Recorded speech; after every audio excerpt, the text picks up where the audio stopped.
Today on Monkey Life, elderly Gibbon Ella's on the operating table, but can her sight be saved? So that is a very dense cataract, isn't it? Orangutan Kai has that boxed-in feeling. It's a really slow process. We have to work into make him comfortable getting in there and actually being in there.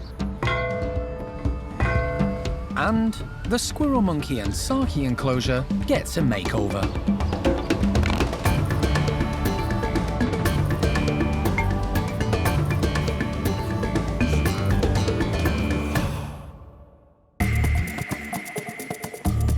Monkey World in Dorset, buried deep in the English countryside, is the largest sanctuary of its kind on the planet. The team, led by Dr. Alison Cronin, rescue and rehabilitate abused and unwanted primates from all over the world. Nothing's ever straightforward on these. The park provides a home for more than 250 monkeys and apes from 20 different species.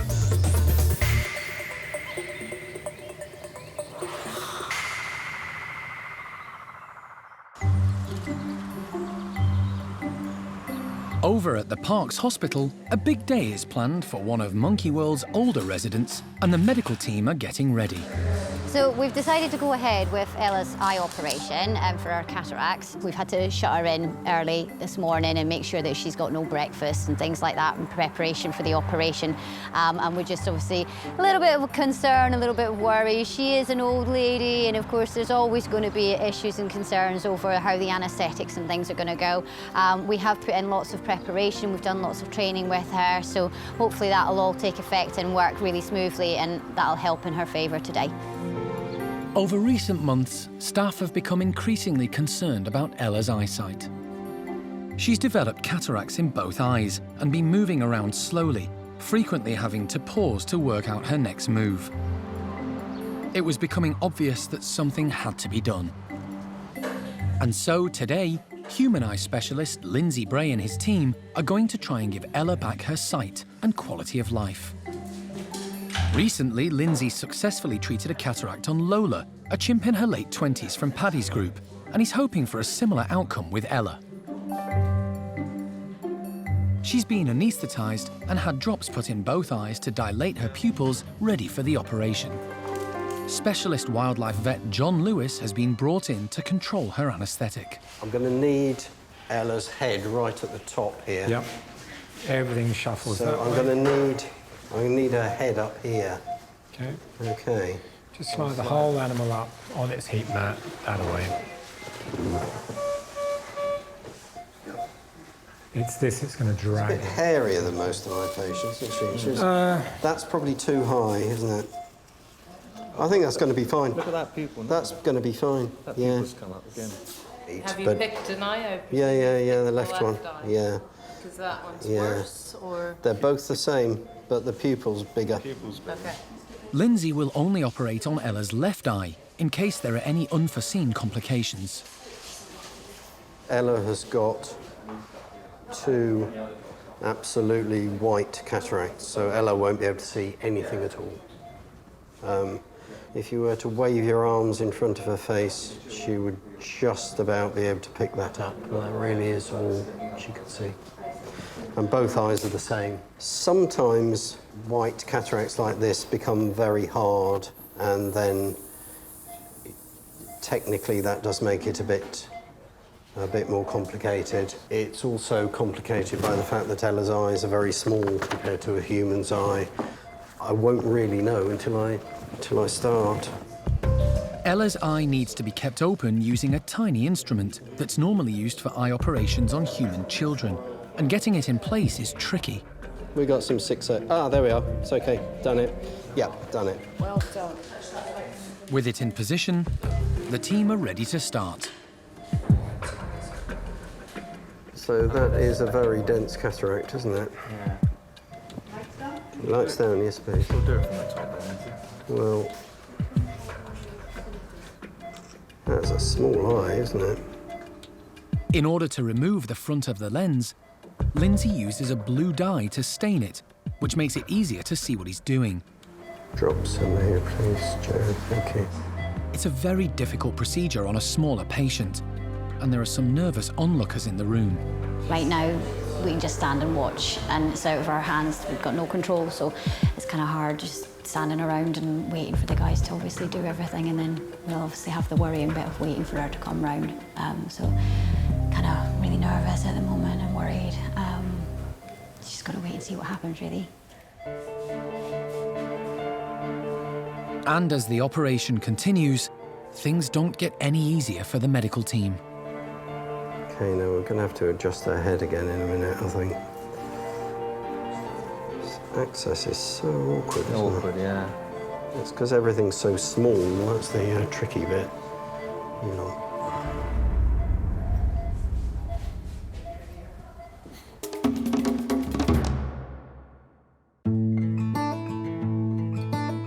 Across the park, the care team who look after the orangutans have been busy putting out treats for Xiao Kuai's group. Two of her youngsters, 6-year-old Jin and adopted orphan Awan, who's just 4, are discovering the joys of pomegranates and Marmite. Youngster Awan, however, is at the back of the queue. Big brother Jin shows her how it's done, getting his hands and feet on as many pomegranates as he can.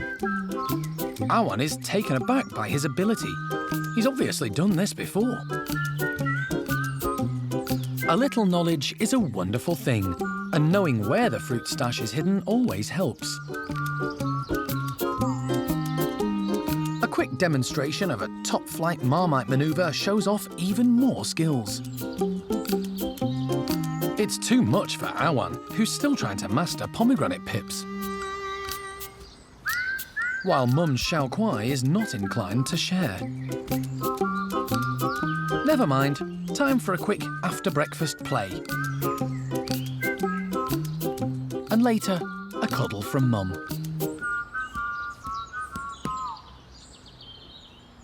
While Awan has been picking up tips outside, indoors, Big Brother Kai is having lessons of his own. Kai is now 11 and almost grown up, and grown-up male orangs need to move on. Orangutan males cannot live in the same group when they are fully grown, so we have a problem because Kai is getting there. He's a teenager now, so soon, in maybe 2 years, maybe 4 years, maybe 5 years, he's gonna be fully grown, he's gonna be really fat, he's gonna have his cheek pads and everything, so he doesn't fit in the nursery anymore. Kai has spent his entire life here at the park and has had a great upbringing by his mum, Xiao Kuai. He's now ready for a family of his own. And in Spain, a zoo has just built a new house and island enclosure for orangutans. And the plan is for Kai to go there. Hey, handsome boy. To avoid having to dart him or even use anesthetics with him, we're training him to move into a box. This is a travel crate, and it's quite a small box. It's quite dark inside, so it's a really slow process. We have to work into make him comfortable getting in there and actually being in there. The secret of the training is to reward Kai with food. Take a bed. This box is a box of fun. He gets raisins, he gets food that he normally doesn't get, different kinds of nuts. He gets a drink of milk sometimes, so it's also a surprise. So he's quite motivated to go in the box to see what happens to him, because we make sure it's only really nice stuff that happens in here. The fact that Kai is happy to be inside the crate is good news. It means he won't need an anesthetic when he travels. But Kai won't be going on his own. Linga and Jolie, who grew up with him in the nursery, will be going too. Moving with these two girls, there will be no need for him to go through introductions. They know each other very well, they've grown up together, and they're also not fully grown, so they will be moving now as teenagers, so they will be probably a play group in there, and with time they will become a really nice family group. Kai will probably become a really nice, fully grown male for these two ladies as well. Though it might be good for the teenage orangs, it's a big wrench for the team. It's really nice that he's gonna go, but it's really sad for us. We've been well, living with him practically every day for the last few years, and Kai is one of those characters that everyone loves Kai.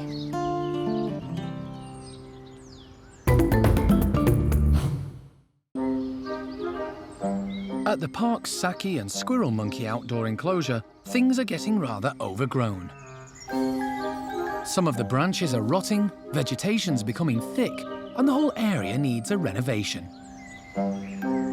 Today, there are plans for a major revamp, as it's starting to cause a few difficulties for some of the residents. Quite a lot of the guys in this group, both the squirrels and the Sakis, are getting on a bit. 3 of our female squirrel monkeys are all sort of quite old, and the Sakis too are both sort of fairly elderly. So we need to bear that in mind when we are rebranching, that we're, putting down nice easy routes. It's not going to be too difficult for them to move about. The refit will particularly benefit elderly Jethro and Chloe, who've lately been finding it harder to get around. Chloe recently arrived at the park, and a key concern for Jethro is that he has enough room to avoid her when he wants some time to himself. Jethro does sort of like her, but he gets a bit sort of perplexed by her. So if she's sat anywhere in the way in the enclosure, he gets quite sort of nervous about moving past her. So we're also rebranching, giving him extra routes around the enclosure, so he hasn't got to get so sort of frustrated and nervous when he's trying to move past his lady.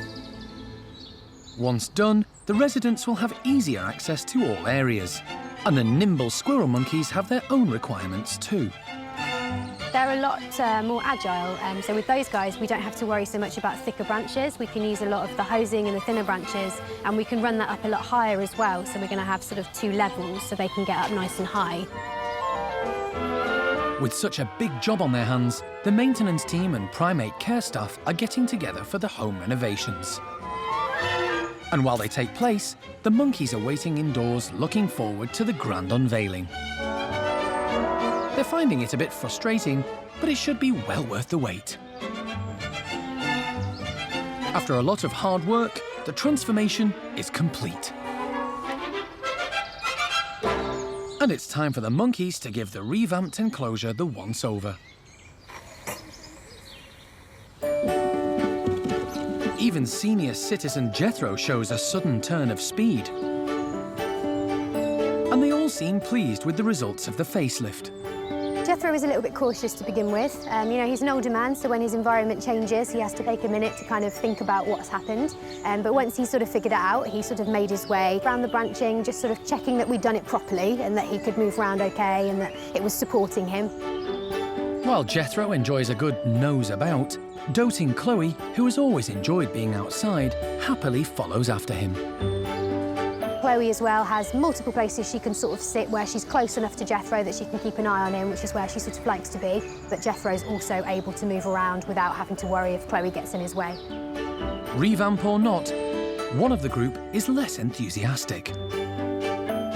Recent arrival Azzy is a bit unsure and will need to pluck up more courage before heading out. Even though we'd revamped the enclosure for her, she wasn't a bit grateful, and she did still hang back in the bedrooms, which is where she does prefer to be. But before long, she musters her mettle and heads outside to check out the home improvements. Although not venturing far, at least she's out, and the other squirrel monkeys are keen to show her how much fun their upgraded environment can be.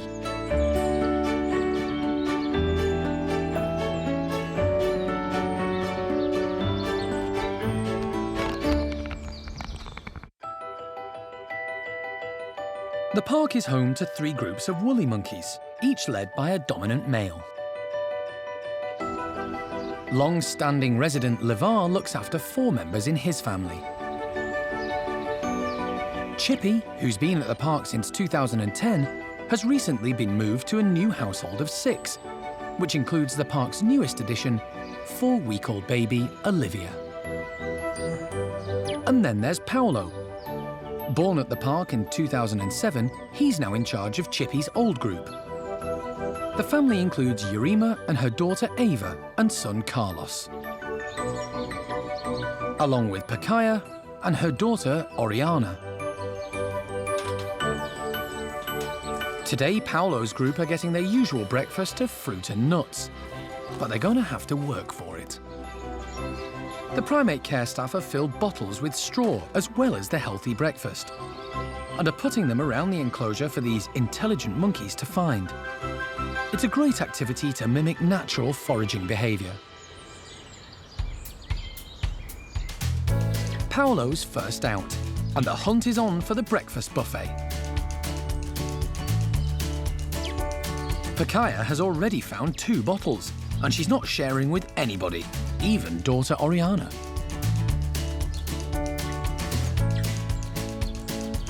Urema, on the other hand, is slightly more generous and does allow little Carlos a small morsel to keep him happy.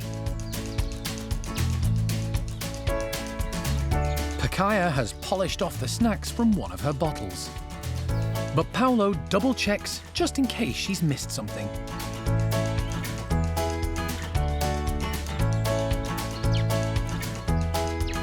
Ava keeps an eye on her younger brother Carlos as he hides in the undergrowth with his bottle.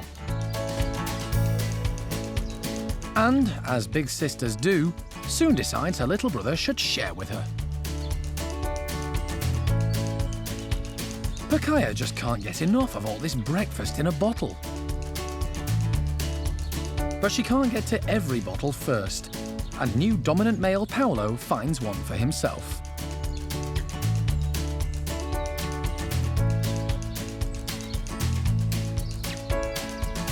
Ava opts for a discarded piece of melon.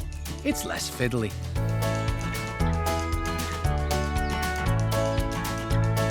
And once the bottles are empty, it's time for a bit of foraging in the undergrowth.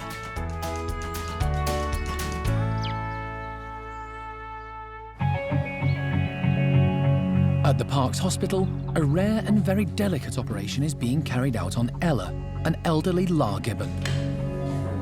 So that is a very dense cataract, isn't it? Human eye specialist Lindsay Bray has performed thousands of cataract procedures before, but never on a Gibbon. Access is so awkward, isn't it? Yeah. The medical instruments that he uses on his human patients are proving to be much more difficult to use on Ella's small eye. John, what we've got going on here is what in humans is called Bell's phenomenon. So the eye is tilting up underneath the top lid. Need it deeper. Yeah. Because Ella is an old lady, vet John Lewis has used a light anaesthetic, but this has caused the pupil of her eye to not fully relax, and it's making things difficult for Lindsay. Try the simple way first. If that doesn't work, we'll try something else. Okay.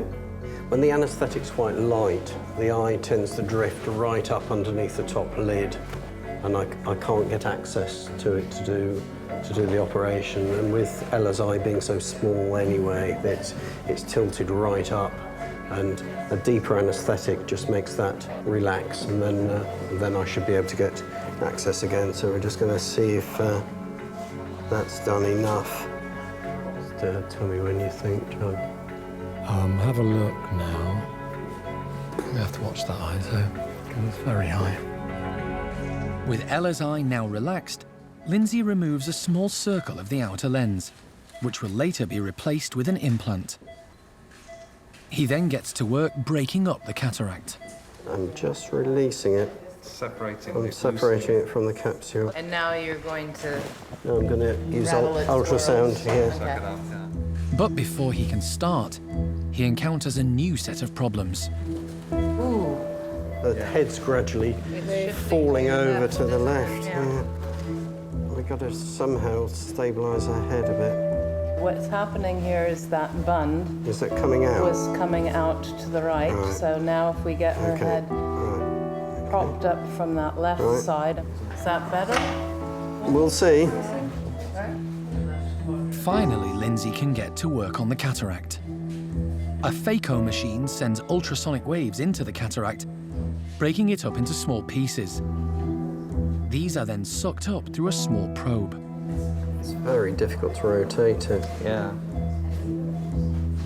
But the advanced cataract is proving tough to break down. Head's gradually going. Is it? Yeah. Very, very tricky.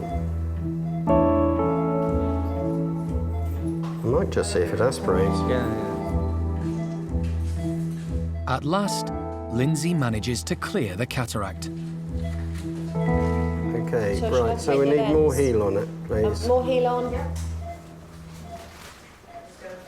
Unbelievably difficult. It was a very dense cataract. The main problem was just getting access to the eye to do the operation. That's what's been the problem. I've just got to put the lens in and put a stitch in it. That's what an implant looks like. So it's got a lens in the middle and two little loops, a loop either side. And the loops just support the lens in the eye. The lens is rolled up and inserted using an injector through the tiny incision at the top of the eye. Once inside, it's unravelled and placed in position. Just one stitch is all that's needed to finish up. That's in. Yeah. Okay, right then, we're done. Done. Phew. Cool. That was very difficult. Right, well, that's just about as hard a cataract as it's possible to do. That is difficult, yeah.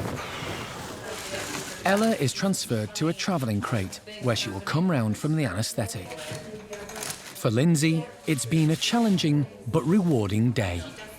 There was nothing difficult about the eye or the cataract. The difficulty was the access and the fact that the head kept slipping off, and just technically it was difficult to see what I was doing. That was the only problem.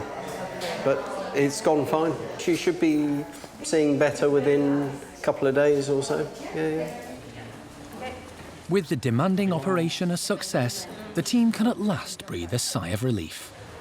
But now they must wait for Ella to fully come round from the anaesthetic, and it'll be a few days before they know if the operation has been a success.